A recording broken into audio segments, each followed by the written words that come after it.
Hello beautiful people, what is up? Welcome back to my channel. Today's video is going to be super fun because I have my cat. She was yelling at me and she wanted to be in the video, and now in typical cat fashion, she wants down. This video sadly is not going to be about my cat. I'm sure many of you would love that. I would love that, but that's not what we're going to be doing today. Today's video is a little bit more practical than just talking about my cat for 10 to 15 minutes. I'm going to be sharing with you guys my top 5 tips for beginner bullet journalers.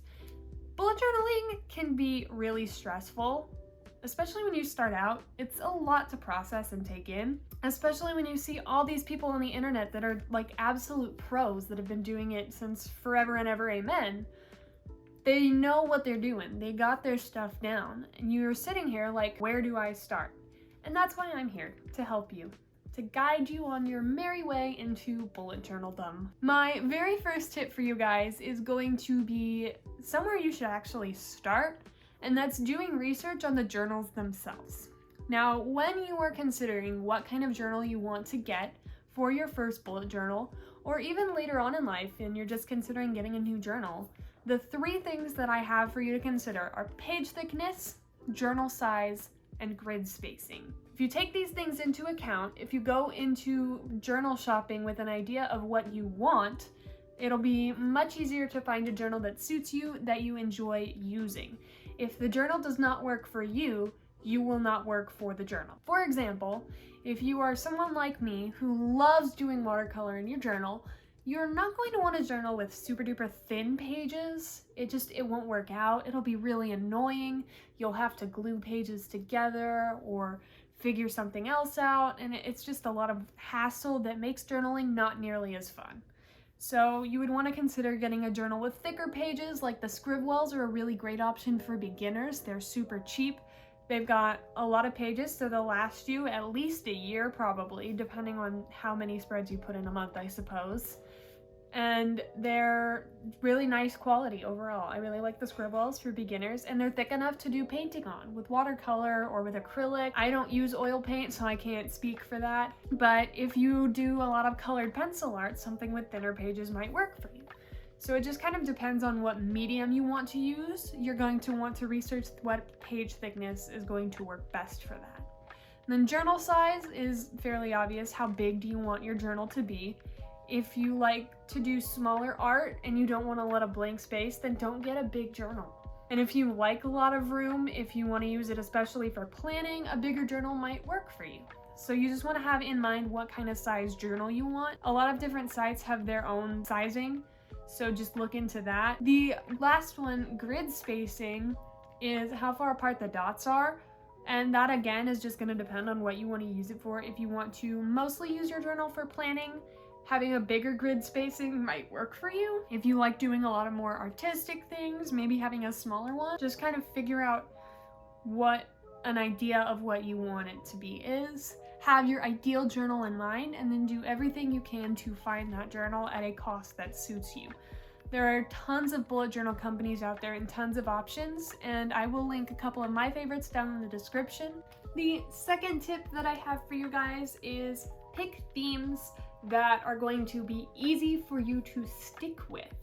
Now, this is a very prime example of do as I say and not as I do. I am notorious for picking themes that I have an incredibly hard time following through on. I mean, I do it because I'm stubborn, and once I pick a theme, I'm not gonna undo it, mostly because it's already permanently in paper. But a lot of the time, I'll get an idea for a cover page and then have a super hard time coming up with anything else for the rest of the theme. So when picking your theme, pick themes that are gonna be easy for you to follow through on. Don't pick themes just because they're what's popular on YouTube or Instagram or Pinterest, wherever you get your inspiration from. Pick themes that you're gonna actually want to do, that you feel like will get your ideas flowing to follow through on. Otherwise, it's a really easy way to get burnt out and just to not want to finish your journal, and then it's kind of a waste of your money and your time for what you have done. So picking themes that you can follow through, that you feel like you can execute, that you want to execute, is going to be the best way to ensure that you stay productive in your journals. My third tip for you guys is going to be do not do not, under any circumstance, feel like you are obligated to buy the most expensive bullet journal supplies out there. If you want to, great. It makes your life a little bit easier, a little bit higher quality. Not even necessarily higher quality, it just makes things, the quality of use, easier. You can achieve an amazing looking bullet journal with these bad boys. These are Crayola Super Tips that you can get from any Walmart, any Target, maybe even Walgreens. You can get these from any store that sells craft supplies. I guarantee you they will have Crayola Super Tips, and these work amazing in your bullet journal, unless you just sit there and like, they don't bleed through unless you have a really thin journal. You can make do with literally supplies that you get from Walmart. Anything can be a bullet journal tool. If you guys are interested, I can make a video later on recommending beginner supplies or cheap supplies that I would recommend for anyone really. That would be great in a bullet journal that I have used, but that's for another day. If you do want to see that, let me know down in the comments. I think it'd be a fun video to make for y'all, but not today.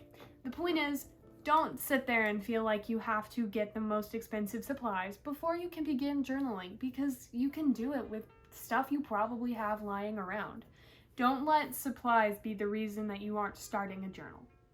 My fourth tip for you guys is going to be, don't feel obligated to use your journal every single day. Especially when you first start out, journaling every day can be really stressful and overwhelming, and it can feel like a lot, especially if you have all of these spreads that you think you're going to use and then none of them you actually feel like filling out. So don't feel the need to fill them out actually every day. If you skip a couple of days, that's no big deal. It happens to everyone. I skip days all the time. I'm a couple days behind on my journal right now, actually. Nobody can do everything every day. Nobody's perfect. So, I mean, if you have spreads that you do want to fill out daily, then go for it. Especially if you want to fill out some but not all of your spreads daily. Do what works for you, but don't feel obligated to do your journal daily and then burn yourself out on it. You don't want to get it and just let it sit there. But don't burn yourself out on trying to do it every day. It's really no big deal. Nobody does their journal like every day to the T perfectly. Don't stress out about it. My fifth and final tip for you guys is going to be, make sure to experiment with different spreads. Now, what I mean by this is when you first plan out your bullet journal, surely you're going to have an idea of what kind of spreads you want in there. If you want habit trackers, mood trackers, calendars, weeklies, anything that you want to put in there, put in there. Figure out what works for you, what you can take out, and what you need to add, and do not be afraid to change this later. I change up my spreads all the time. Don't even be afraid to change up how you do your spreads. If you want to switch from a grid method to an Alistair method, go for it. If you like a cleaner look, then that's what you want to do. Whatever makes your journal easier for you to use and more productive for you to use, don't be afraid to switch it up if you need to. Get a starting plan, go from there. Don't be afraid to make changes, because then you're going to want to use it, you're going to feel productive by using it, or it's going to make you more productive, which I find my journal does a lot. My journal bullies me into being productive in my daily life. Make your journal everything you want it to be and more. Hopefully those 5 tips have helped you figure out how to do that, or at least sent you on your way. Again, I will have the journals that I recommend for starters linked down in the description. And if you've made it this far in the video, thank you guys so much for putting up with my rambling about stationery for probably about 15 minutes at this point. I do hope you have enjoyed and gotten some use out of this video. If you did, please be sure to like because it's easy, comment because it makes me smile, and subscribe for more content just like this. I post twice a week. You can also follow my Instagram for seeing pictures of my bullet journal, or for my thoughts on books that I read, or for just pictures of books that are really cool. I will also have that link down in the description, and I will see you guys in the next video. Bye!